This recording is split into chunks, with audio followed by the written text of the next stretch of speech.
Kobbie Mainoo scores his first professional goal. Rasmus Hojlund seals it for United, but is frustrated. Garnacho and co are selfish. Meanwhile, Antony assists and scores for the first time this season, but we are not happy with him. United, however, cruised through to the fifth round of the FA Cup, 4-2 away to Newport County. Welcome to the official match reaction. My name is Webb. Now,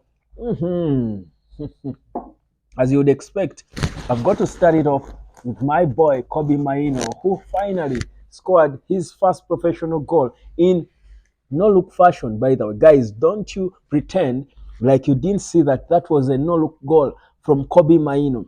The ball came, he looked this side and just knew where to put it. This boy's scanning is ahead of everyone.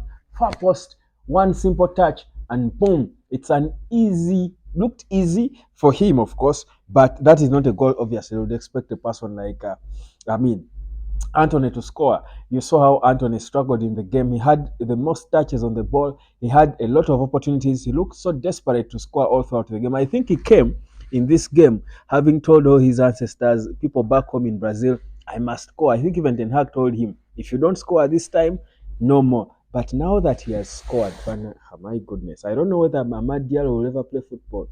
I think Erik Ten Hag will go in the press conference and talk about him. We've always known that he has got this quality. I mean, he scored and assisted in the same game.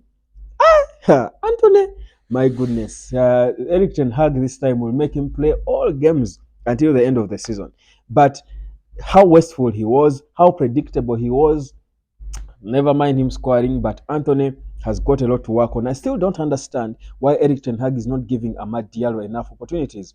I don't know whether he's afraid that Diallo will come and outshine Antony. I don't know, but I believe Diallo deserved to be playing a few minutes in this game. We deserve to be seeing a bit of Diallo in this game. But still, Ten Hag says, no, I would rather give a chance to a little Fosun to play his second game, which is okay because he was a little unselfish. He fought and fought a bit to help Rasmus Hojlund score his first FA Cup goal and his 8th goal of the season for Manchester United. 9 goals for him to go to make it 17, the number of goals Ryan Rooney scored in his first season in 2004 at Manchester United. But that takes me to the next one. So the selfishness of Garnacho is beginning to remind me and irritate me by reminding me of what Marcus Rashford used to do when we were advocating for him to be benched. Rashford was this selfish.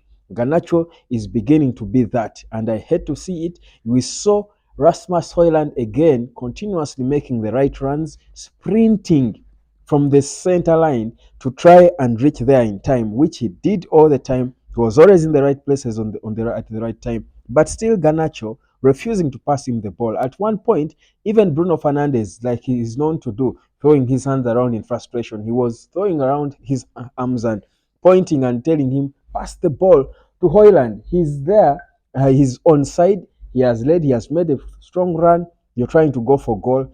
I think for me, that's something that Rasmus Hojlund should be going and demanding Erik Ten Hag to tell these players to do the right thing, to give him the ball. But even Ten Hag himself should have seen it and he should be going direct to these players, to the Garnachos, and telling them, why aren't you not passing the ball to the boy? That is another key observation I made in this game.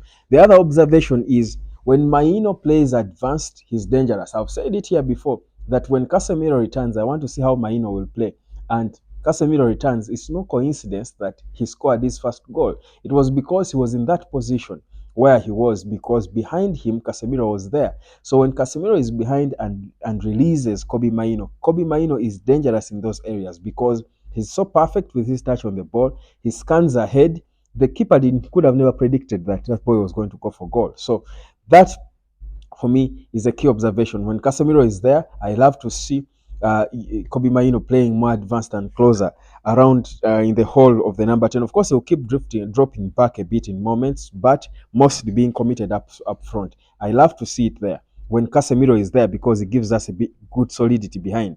Now, another observation I made it in this game, of course, has got to be on Altay Bayindir, and I'll drop a video specific on Altay Bayindir and his scorecard. I thought, like you'd expect, he was a little nervy, he was a little too careful, and yeah, but by and large, I thought he did the basics right. He was okay. He was passing the ball and distributing. He was almost caught making a few errors here and there, but maybe because the the Nottingham, rather the Newport County defenders were not as clinical. They are not Premier League as sharp as Premier League strikers, rather not defenders.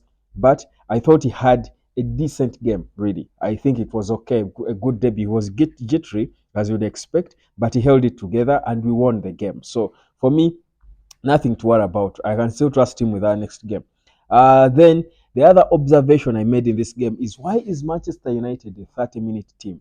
The first 30 minutes again, we're playing and we're dominating the game. We scored 2 goals. We are so comfortable. But after that, we let these boys back into the game. Why do we keep doing that? We start comfortably and then players just capitulate. They shut off and they start struggling. We are playing on the edge. This small team could have beaten us, and they grew confident into the game. Evans was beginning to do things. If it attended in a draw, probably Evans would be the man of the match, not Bruno, like they awarded it. So I feel again it's the same old United. Yes, whereas we've won, it's the same old story, not as convincing. Eric Ten Hag has got a lot of work to do, guys. I mean, for me, this game against the weakest opponent, this is the team we should have been obliterating comfortably. Never mind the pitch or what being away. This was not the most convincing victory, considering how we started, but also how we struggled and magically won the game in the 11th in the dying minutes. So for me, it did not sit so well with me.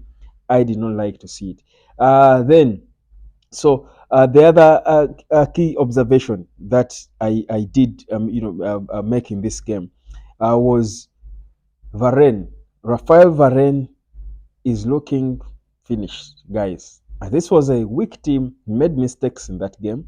The second goal for Newport, I think he's an important player, but you can see the signs are there. You see the signs that someone is done. And Casemiro has just returned from injury. I don't want to judge him, but of course, we know even Casemiro before going into the injury, he was not up there like he was last season. So, again, for me, this game just really made it clear for me that come the summer, we've got to lose Rafael Varane. In the summer, if we get the right bidder, we can lose Casemiro, honestly. But again, like I said, I'm not completely judging Casemiro because this was his first game after a long injury. He had last played football, I think, on the 1st day of November. So it's been a while since he played. But I clearly see these old players cannot be players we should be thinking of for a long time.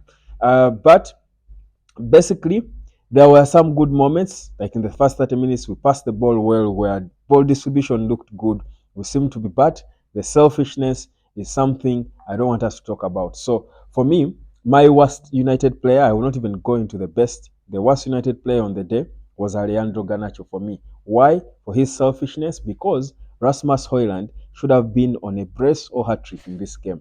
But because of Garnacho, he wasn't, and even Hojlund's celebration after scoring, finally, he was not happy with them. He was frustrated and was saying, "You guys have been refusing to give me the ball. The manager kept me on, and finally, I've done it. Just like I have finally done it, and finally witnessed Kobbie Mainoo's first goal. I told you the £4 I bought this badge for were all worth it. Thank you, Kobbie. This is opening way for more to come. Subscribe. I'll catch you later."